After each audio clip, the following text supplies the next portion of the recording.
Columbus City Councilmember Nick Bankston has recently unveiled an exciting initiative known as the Downtown Ground Floor Growth Program. Today on City Chat, Councilmember Nick Bankston is here with us today to share the program's goals and opportunities for emerging businesses. Councilmember Bankston, thank you so much for joining us on City Chat today. Thanks for having me. Can you please tell us a little bit about yourself and how long you've been on council?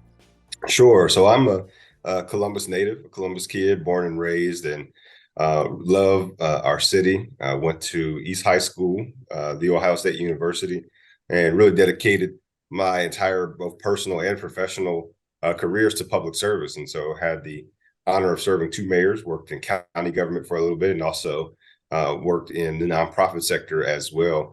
I've been on council just a little over a year and 10 months. So I started January 2022, was elected to council in November of 2021. So currently in my first term, and really excited about the work that we have been able to accomplish in that first term.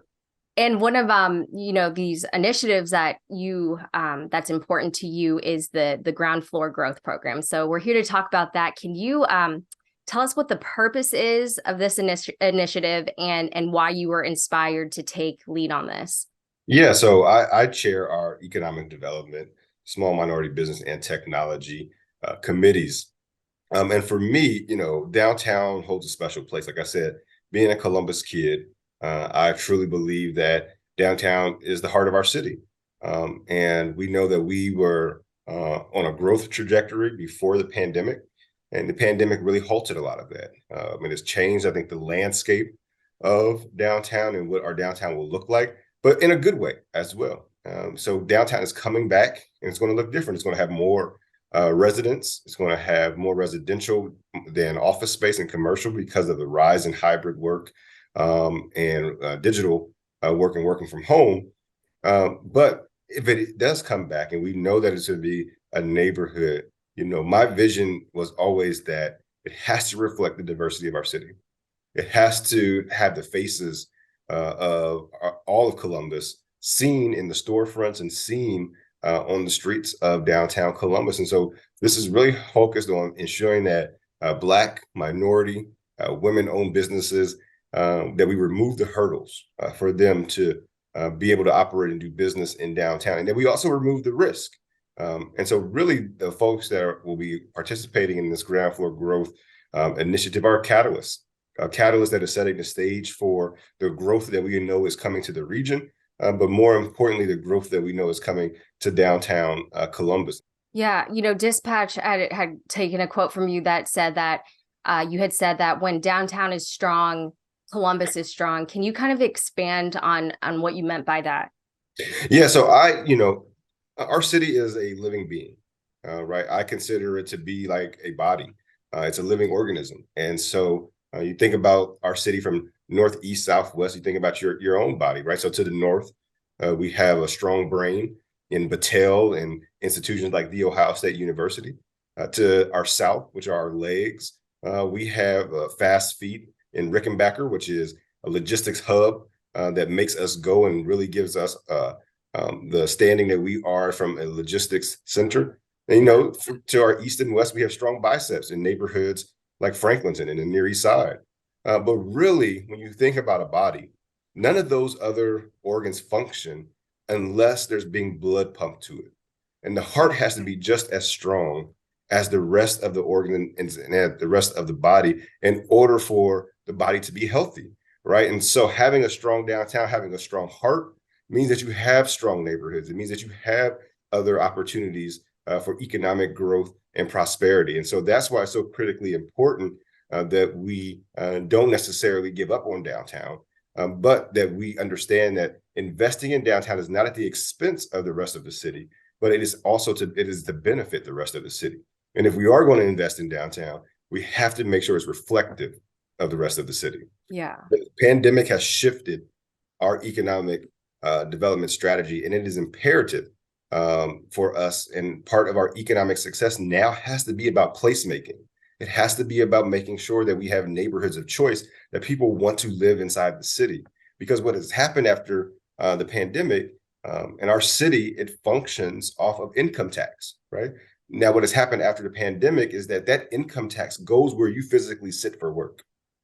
So think about that, right? These office towers and folks that are working from home, and I think the majority of them we can see from our tax collection, they live in the city, but they also could live somewhere else if they wanted to, right? Yeah. So we have to create neighborhoods and create a sense of vibrancy that folks want to choose to stay in the city so that we can keep that income tax, because those income tax dollars go to pay for things like our recreation and parks and our fire department and all of these other great amenities that make Columbus what it is.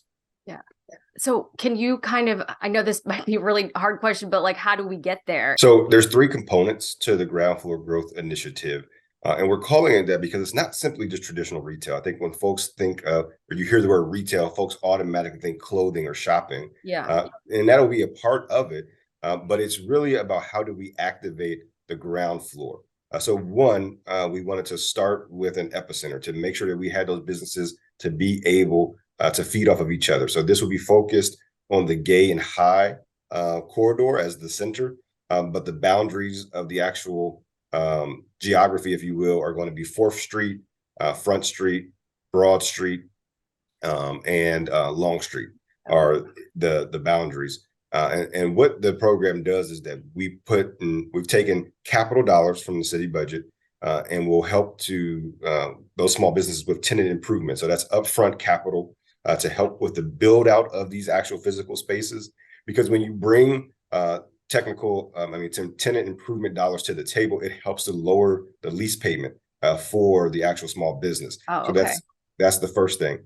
The second thing is a master lease and also a graduated lease payment. So we're partnering with the Columbus Downtown Development Corporation that will actually enter into the leases with the property owners and the developers downtown, and then sublease to the small businesses. Taking that risk away from the small businesses, but also taking that risk away from the property owners as well, because you have someone like CDDC who has a track record in doing this work.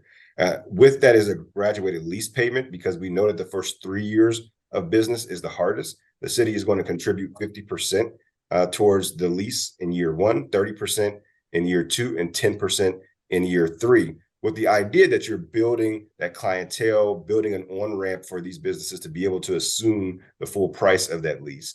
And then last but not least, we really want to make sure that businesses are sustainable, that we're not just opening businesses in downtown, but they are able to survive and thrive. And so we have also partnered with the Columbus Empowerment Corporation, which is led by Kim Knights, who will be providing technical assistance over the 3 years. So that's anything from marketing, HR, legal support, anything that the business may need on the back side of things to ensure that they have the infrastructure in place to be successful in downtown. So those are the three components. And really, again, for us, it is about making sure that this is not a pilot. I call it a catalyst, because we want this to be successful so that we can be able to take this not only to other parts of downtown, but other parts of the city as well. So is it too late for, if small businesses want to participate in this program, have you guys already decided where you want to kind of start? No. So we want this to be an open application because we want to get as many ideas and see who's out there, who wants to be in downtown. And so there's 2 parts to the application. The first part is just an expression of interest.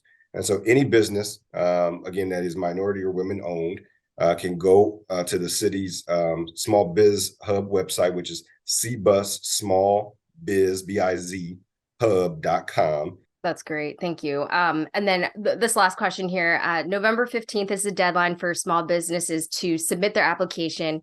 So if they get past that first phase, what would be the process for potential finalists?